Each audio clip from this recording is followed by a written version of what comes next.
The Book of Kells is possibly the oldest surviving copy of the four Gospels.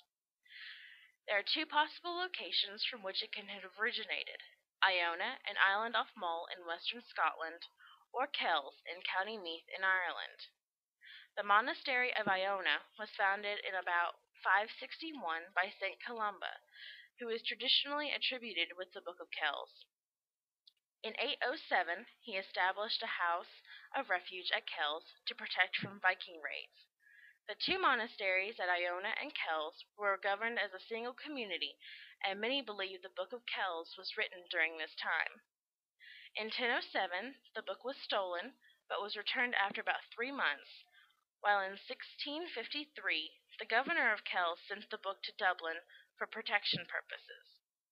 By the mid-19th century, the manuscript was on display in the Long Room of Trinity College Library, and it still remains in Trinity College to this day. There is some debate over the time taken to create the Book of Kells, mostly because we are unaware of how many monks, scribes, and or artists were working on the manuscript or when it was begun.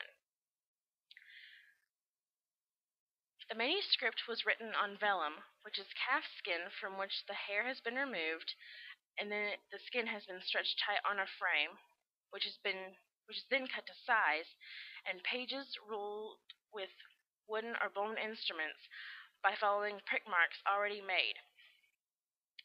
Most of the text pages were written with a brownish gall ink made from crushed oak apples and iron sulfate mixed with gum and water.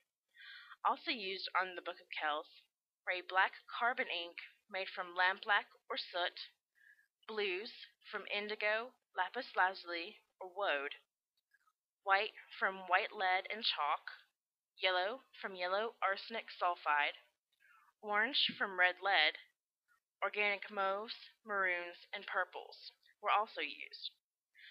The binding medium was normally egg white.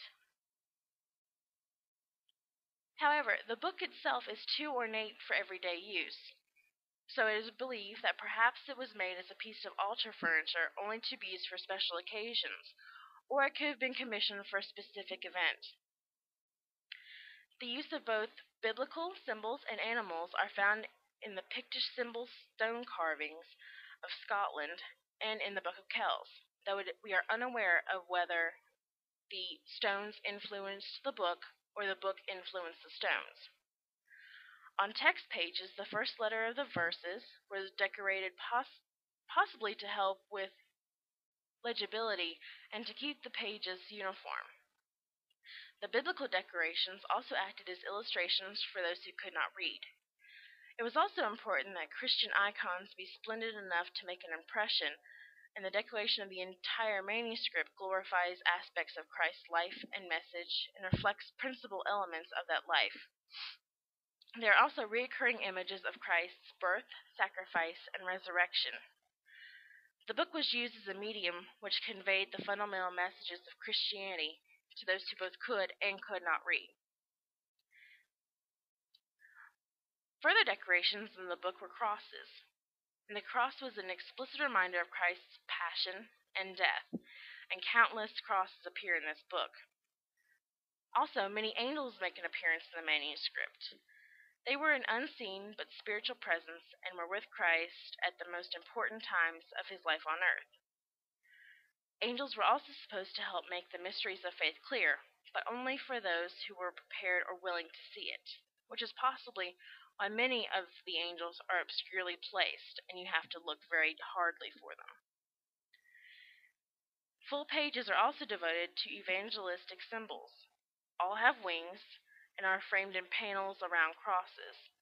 The origin of these symbols lies in the prophecies of Ezekiel and Apocalypse, which described 4 winged figures with the appearance of a man, a lion, a calf, and an eagle.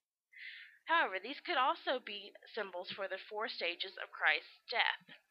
For example, Christ could have been seen as a man at his birth, a calf in his death, a lion in his resurrection, and an eagle in his ascension. Though we will never be 100% sure why the Book of Kells was written, or what makes it so important, we do know that it is the oldest surviving manuscript, or one of the oldest surviving manuscripts, of the four Gospels, and that is what makes it so important for us today. It is a learning exam. It was an example of learning that we can still learn from today.